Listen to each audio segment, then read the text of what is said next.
Yeah, I don't look like I'm scoping places out to rob or nothing. Alright. Anyway.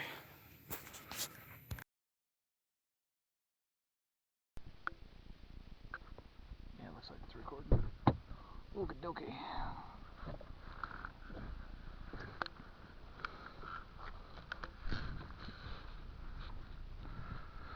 Away from the beach is the entrance to the campground. She's gonna go up and see if they've got a campsite for us to look at. I don't know that they will or do or anything like that.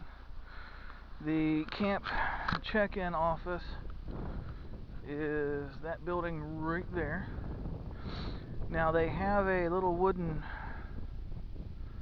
sculpture of Bigfoot because, well, he gets seen a lot in this very park. They call him the Ohio Grass Man. I'll get it.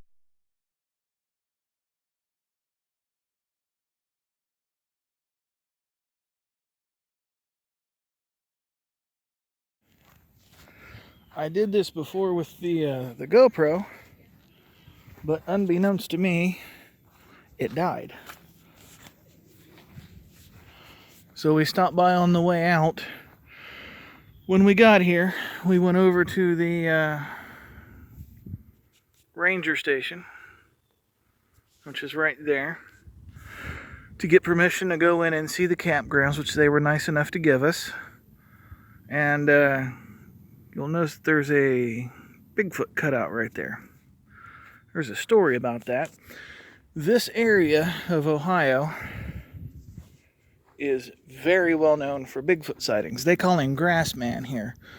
There was actually a TV show, I forget the name of it, but that Josh Gates that you see on the Discovery Channel, him and a few of his guys came out here and they were all over the place looking for Grassman. They flew in infrared drones and all kind of fun stuff. It's a very well known area for it. So if this does end up being the state park that we picked to do the reunion at, I am game to go Sasquatch hunting. But this is cool, right by the ranger station. They've got a little playground area, as you can see. It's pretty nice. Over yonder, they've got an outdoor movie theater. They don't do it every night, but basically, if you're camping here, they will let you know, hey, tonight at such and such time we're going to watch such and such movie. It's free, come on over. And there you go. Now over here, this is cool. I love these things. And I know it's stupid. But you can go into the ranger station there and buy a bag of dirt. In the bag of dirt is a mixture of some basic semi-precious stones, quartz, emerald, that kind of thing. Nothing that's going to make you famous and rich. But this has water that runs down it. And you take your bag of dirt and you've got a sifting box. And you sift it. And after you sift all the sand and dirt out, you end up with gemstones. They are looking to see if they can find some on the ground now.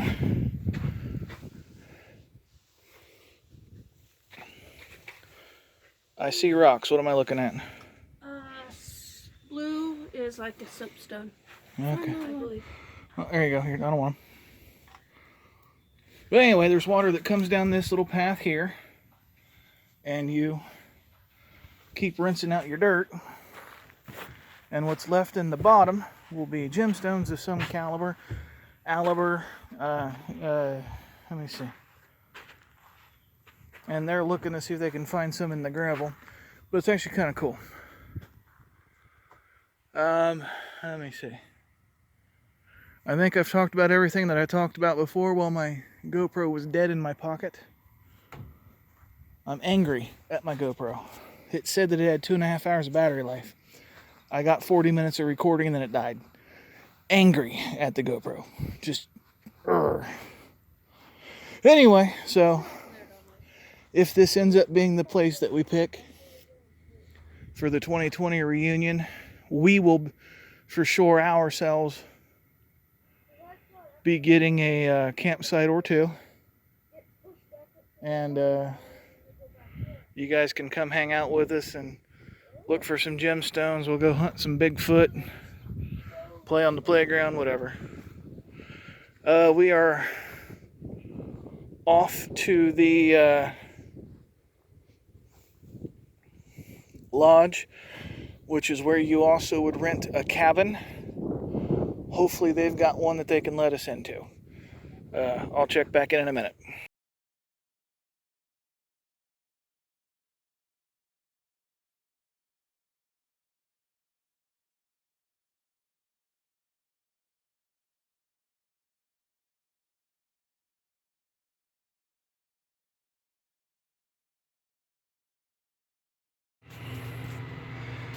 I talked for about 10 minutes with my GoPro being dead. Okay, so if you do get a campsite out at this particular lake, this is their wash houses. They've got one per camping area. As you can see, this thing's pretty darn nice. Very well lit. They call this a wash house because in addition to hot house, you have a laundry. In addition to the laundry, hopefully there's nobody naked back here. Check out the showers. Very, very nice. They've even got a handicap one down here at the end.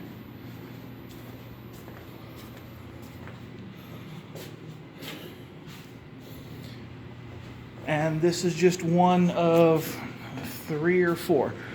We were given permission from the camp office to come in and take pictures because there are people that camp here through the winter months. We are at camping area C, which is just a wee little loop.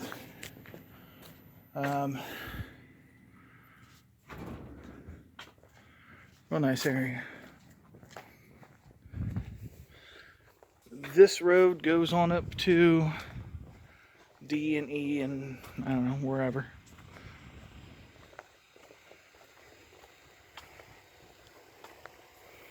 This little loop starting at this stop sign and going down there is C, which this is the wash house area for C. And like I said, they let us in. They said that we could go past the area closed sign. They gave us some kind of paper, so you know we won't get in trouble for it. But we're gonna do some more exploring. I'm not gonna get out, it's cold. This is one of their typical camping loops. This one is letter E. Each little camping loop, in addition to having one of those big wash houses nearby, has its own little, you know, little pisser. I've never camped in an RV, but these are what they call full service. I think that means that there's water and electric. It seems like there is somebody here. Okay, and then we're gonna go back out to the main route here. But they've got a little playground thing.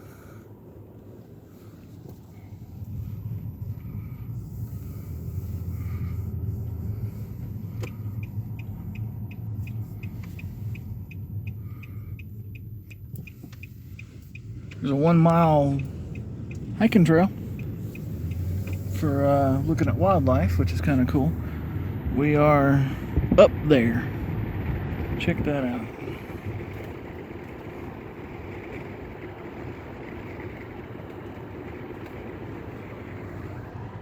Gotcha. This one is camping area F. Looks pretty much just like what we were looking at. Again, has its own, you know, facilities there.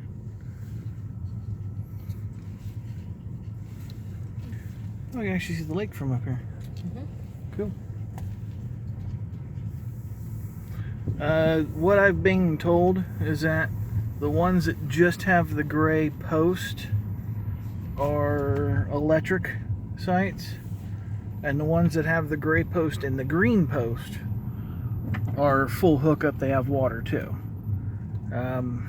Like that one past the tree over yonder on the other side, and this one right here in front of us. Those would be your full hookup. They've got both. I don't know what gray water is, but that's where you dump it. And then here's another pote. These are all locked because it's the off season. But they're basically smaller versions of what I was just in with the camera. Yeah, here we go. That's a full. Cool. Alright, there's little playground areas in all of these. And then, boy, we were up there, but there's the lake down there, down yonder. And zoogie doogie doogie. There's a climby thingy. Oh, there's a tetherball. Yeah. Oh, there's a tetherball. I didn't even see the tetherball. Alright. I've actually been coming to Salt Fork Lake for years. And because they gave us access to the campgrounds, I just learned that something existed that I never knew before. I assumed because other lakes do it. But if you're a registered camper here, the registered campers get their own damn beach. And this is a big beach. I have angered the geese, by the way. I'm sure you can hear them down there bitching at me. But there's a, like a little marina there. Oh, that wind is so cold. Anyway.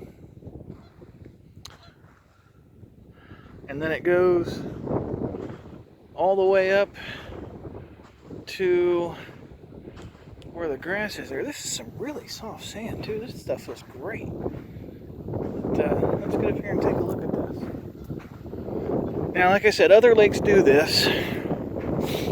Burroke Lake, which is another lake that I'm going to check out if you're a camper or if you're at the lodge or whatever. They also have their own private beach away from the public beach.